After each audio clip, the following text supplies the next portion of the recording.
Dünyanın neredeyse tamamında eğitim artık zorunlu ve ilkokula gitmek her çocuk için çok doğal karşılanıyor ama bir türlü üzerine mutabık olmadığımız konulardan biri de bu çocuk kaç yaşındayken okula başlasın. Öncelikle kaç yaşında olduğunda mutabık olamıyoruz.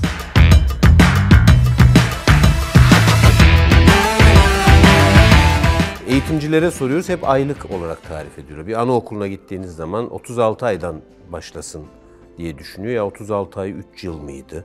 Zaten biz yetişkin olarak bile kaç yaşına girdiğimizi, kaç yaşına bitirdiğimizi fark edemiyoruz. Çocuklarla ilgili de bunu yaşıyoruz. Ebeveynler hep yaş olarak söyleme eğilimindeler. Eğitimcilere sorduğumuzda daha çok ay olarak söylüyor. Önce burayı açıklayayım. Niye ay olarak söylüyoruz? Bu aslında insan ömrünü düşündüğümüzde çok küçükken haftalık olarak da ifade ediyoruz. Hangi periyotta çocuğumuzu takip edelim? Hangi periyotta çok büyük değişiklikler yaşıyor? Yaşımız ilerledikten sonra bir yetişkin olarak benim şu anda benden 10 yaş küçük yakın arkadaşım da var, benden 10 yaş büyük yakın arkadaşım da var. O yıllar arasındaki fark dönem içerisinde önemini kaybediyor. Ama yaşımız küçüldükçe oransal olarak bir ay bile çok önemli hale gelebiliyor. O nedenle eğitimciler okula başlama süresini hesaplarken hep ay olarak hesaplarlar. Şimdi bir YouTube kuralı olarak en sonda söylemem gerekeni belki en başta söyleyeceğim ama tek duymak istediğim buydu diyenler bunu duyup çıkabilirler. Anaokuluna başlamak için 36 ay, ilkokula başlamak için 72 ay, sadece benim değil eğitimcilerin çok önemli kısmının, eğitim bilimcilerin çok önemli bir kısmının kabul ettiği süre benim de kişisel olarak çok inandığım bir süre. Bu 36 ay ve 72 ay niye çıkmış? Hani ya bunlar güzel söylüyor, birbirinin de katı gibi duruyorlar. Bu nedenle mi olsun? Öyle olmadı tabii ki. Yani insanlık tarihi bir tek bizim ömrümüzle, okulların tarihi bir tek okulun ömrüyle sınırlı değil. Yüzyıllar içerisinde geliştirdiğimiz bir deneyim var. Bu deneyimde de aslen baktığımız şey şu aslında. Bir okul niye var? Öncelikle akademik ihtiyaçları karşılamak için var. Sosyal duygusal ihtiyaçlar, fiziksel ihtiyaçlar bunlar elbette ki ihtiyaç, bir okul zaten bunları karşılamaya çalışır ama okulun ana kurgusu artık ebeveyniyle, çevresiyle öğrenmesini tamamlayamayacağı konularda çocuğun bir uzman eşliğinde akademik öğrenmeye başlaması. İlkokul eğitimindeki en önemli şey bu. 72 ay öncesi ya da o civardaki, burada 1-2 aya çok takılmayın lütfen. Bazen şöyle oluyor, 69 ay ne olacak? 73 ay ne olacak? Orası biraz detay tartışma ve çocuk özelinde konuşmamız gereken bir şey ama o civarda, o yaş, o aylardaki çocuklar artık soyutlama becerisine geçebildiği için akademik eğitim bir soyutlama eğitimidir aynı zamanda.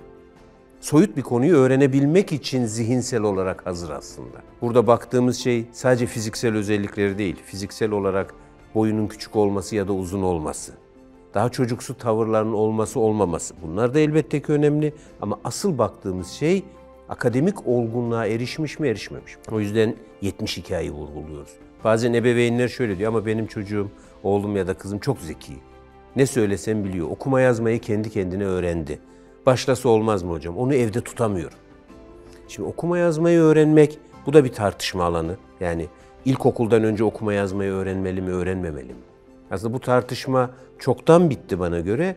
Çünkü okuma yazmayı zaten o kadar çok uyarıcıyla karşı karşıya geliyorlar ki zaten öğreniyorlar. Orada bir sorunumuz yok. Okuma yazma öğretilmeli mi, öğretilmemeli mi? Akademik olarak okuma yazma öğretilmeli mi, öğretilmemeli mi? Tartışma kısmı bu. Çocuğun okuma yazma bilip bilmiyor olması aslında eğitimciler açısından çok önemli değil.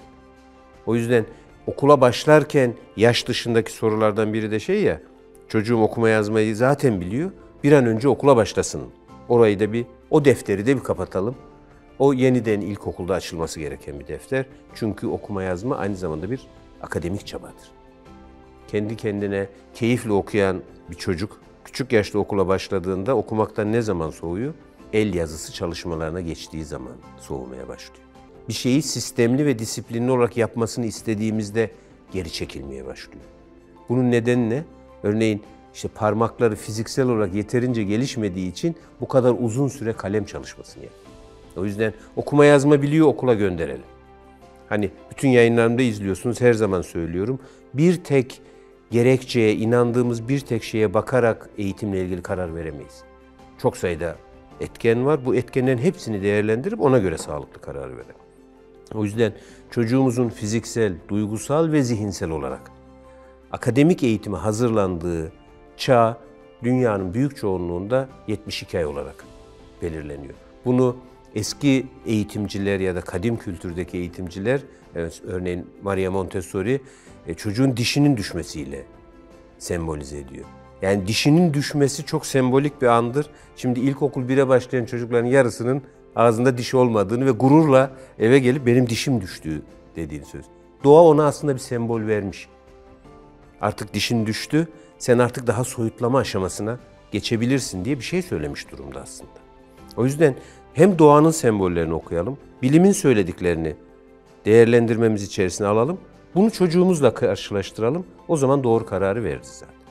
Yanlış karar çoğunlukla çocuğun anlık isteği. Örneğin abisi ya da ablası okula gidiyor, o da çok hevesleniyor, ben de okula gitmek istiyorum. Ona bir sırt çantası almakta, onun abisiyle ablasıyla birlikte ödev yapmasında bence hiçbir sıkıntı yok. Bunların hepsi doğal akışın içerisinde olabilir.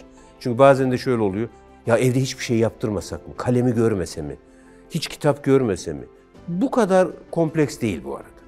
İlkeleri doğru koyarsak çok daha rahat karar verebildiğimizi göreceksiniz. O kendi merakıyla, kendi istediği kadar, kendi istediği derinlikte çalışmak istiyorsa çalışsın. Onu durdurmamıza gerek yok. Ama onu bizim istediğimiz hızda, bizim istediğimiz derinlikte ve bizim istediğimiz yöntemle eğitim göreceği bir alana sokma konusunda dikkatli olmak zorunda. Hep şöyle bir şey var, erken başlasın, erken bitirsin. Hayat bir kere çok uzun. Öncelikle bunu söylemek isterim. Sadece eğitim için değil, genel doğa içinde bir iddiam var. Şimdi Karadeniz otoyolunu konuşuyoruz ya, her yıl orada bir baskın görüyoruz. Ben şuna çok inanıyorum. Doğa, ondan aldığımız, doğal akışını bozduğumuz her şeyi bizden tekrar alır. Size şunu garanti ederek söyleyebilirim. Erken başlamış bir çocuk o kazandığı bir yılı ilerleyen eğitim hayatında mutlaka bir yılda telafi edecek. Yani bir yılda eğitim hayatı o yılı tekrar alacak. Duygusal olarak bir şey yaşayabilir, akademik olarak geride kalabilir, başka bir şeyler yaşayabilir. O yüzden bir yıl geç gitmek çocuğunuzun hayatında çok büyük değişiklik yaratmaz. Ama bir yıl erken gitmek ömrü boyunca taşıyabileceği bir sırt çantası olabilir. Çünkü küçücük bir çocuğu düşünün, yüklenmiş okul çantasını gidiyor. Bu doğru zamanda taşınmamış bir çantaysa ömrü boyunca sırtında yük olur. Çocuklarınıza lütfen bu yükü vermeyin. Oynamak, onlar açısından keyifli zaman geçirmek, kendi istediği akışta öğrenmek onlar için inanılmaz bir şey. Ama biz onu hele hele kendinden büyük yaş grubuyla. Şimdi 72 aylık bir çocukla 60 aylık çocuk arasındaki fark sadece 12 ay gibi gözüküyor değil mi? Ama oransal olarak baktığınızda, bunu ileri yaşlara vurduğunuzda inanılmaz bir farktan bahsediyoruz. Biri bir yaşına geldiğinde diğeri dünyada yoktu. Aslında bu kadar büyük bir farktan bahsediyoruz. O yüzden çocuklarınızı sürekli olarak fiziksel, duygusal ve zihinsel olarak kendisinden daha güçlü akranlarıyla mücadeleye sokmayın. Bu konuda yapılan araştırmalar da var, çok sık görüyorsunuzdur. İlk 3 ay doğumlularla son 3 ay doğumlarının hayat ve akademik başarılar arasındaki farklarla ilgili de çok sayıda araştırma okuyabilirsiniz. O yüzden lütfen çocuğunuzun sırtına bu yükü yüklemeyin. Erken başladığı için erken bitmeyecek o hayat. İlkokulu bitirmenin, liseyi bitirmenin, üniversiteyi bitirmenin yaşları var. Hep şöyle hikayeler duyuyoruz ya, erken yaş, 4 yaşında okumaya başladı, 18 yaşında üniversiteyi bitirdi, 25 yaşında profesör oldu falan. Bunlar çok spesifik örnekler, çok özel durumlar. Bu özel durumlara bakarak bir hayat kurmaya çalışmayın lütfen. O zaman doğa her şeyde olduğu gibi erken ve zamanında yapmadığımız bir iş olursa onu mutlaka bizim elimizden alır. O yüzden öncelikle rahat olun. Bütün dünyadaki çocuklar 72 ay civarında başlıyor okul. Çocuğunuz bir şeyden geri kalmış değil. Oradan hızlı gidiyor olması kimseyi geçebileceği anlamına da geliyor. Bazen şöyle oluyor. Hocam ben gönderdim, çok da güzel. 1. sınıfta o kadar mutlu ki, hatta sınıfının da birincisi. 4. sınıf ve 7. sınıf. Bu 2 yılı unutmayın. Çocuğunuz büyük problemi o 2 yılda yaşayacak. Çünkü 4. sınıfta ve 7. sınıfta çocukların ön ergenlikle ilgili dönemlerinde çok ani değişimlerin olduğu dönem, birdenbire sınıfın en kısası kalacak. Arkadaşlar başka duygusal problemler konuşurken o başka duygusal problem konuşacak. Özellikle kız çocukları erken başlama konusunda daha istekli akademik alana olduğu için erken başlama oranı bu arada kız çocuklarında daha yüksek. Çünkü ona çok hevesli ve istekli oluyorlar. O çocuklar ne zaman sorun yaşıyor? 4. ve 7. sınıfta. Bu yayını izleyen, okula erken başlamış olan izleyicilerim varsa rica ediyorum 4. sınıf ve 7. sınıflarınızı bir aklınıza getirin. Bu yükü vermemize hiç gerek yok. Bitirirken şunu söylemek isterim. 36 ayda anaokulu için eğer bazı veliler için bir zorunluluk var, yani çalışmak durumunda kalıyor, başka nedenlere daha erken gönderebilir. Bu hayatın bir zorunluluğu, tercih değil, bir zorunluluk olarak bu olabilir. 36 ayda artık yine akademik öğrenme için değil, anaokulunda akademik eğitim en karşı çıktığım şeylerden bir tanesi. Diğer çocuklarla ilişki kurabilmek, ebeveyni dışındaki yabancılarla iletişim kurabilmek. Yani ilkokulda yaşayacağı hayatın bir demosu olarak anaokulu önemli. Çünkü tek ve her zaman yanında olan bir yetişkinle ilişki kurduğu için hayat onun başka yetişkinlerle ilişki kurmasını ve öğrenmesini isteyecek. Tek başına yaşamayı biliyor, başkalarıyla ve akranlarıyla yaşamayı öğrenecek. Sosyal hayatın kurallarını öğrenecek. O nedenle de 36 ay da bunlar için çok iyidir. Artık çocuğunuz anaokuluna gitmese bile 36 ay civarında şunu görürsünüz. Daha çok dışarıda olmak isteyecek. Evin içinde olmak ona yetmemeye başlayacak. Yine doğa bize şunu gösteriyor. Çocuk daha çok dışarı çıkmak istiyor zaten. Bu onun zamanının geldiğini gösterir. O yüzden çocuğunuzu iyi gözleyin. Mutlaka genel ilke neyse ona uyun derim. Ana kararlarınızda, bu da yine diğer konuları konuşuruz ama ya bir konuda ne düşünürüm, Ali Hoca bu konuda ne düşünür derseniz size bir önerimi söyleyeyim. Genelde ne yapılıyorsa onu yapın. Genelde yapılanın dışında bir iş yaparak çocuğunuzu riske atmanıza gerek yok. Genelde yapılanı yaptığınızda çocuğunuzun özel bir durumu varsa o dışına çıkar. Bugün dünyayı değiştiren insanların neredeyse tamamı en klasik okullarda, en klasik dönemlerde okur.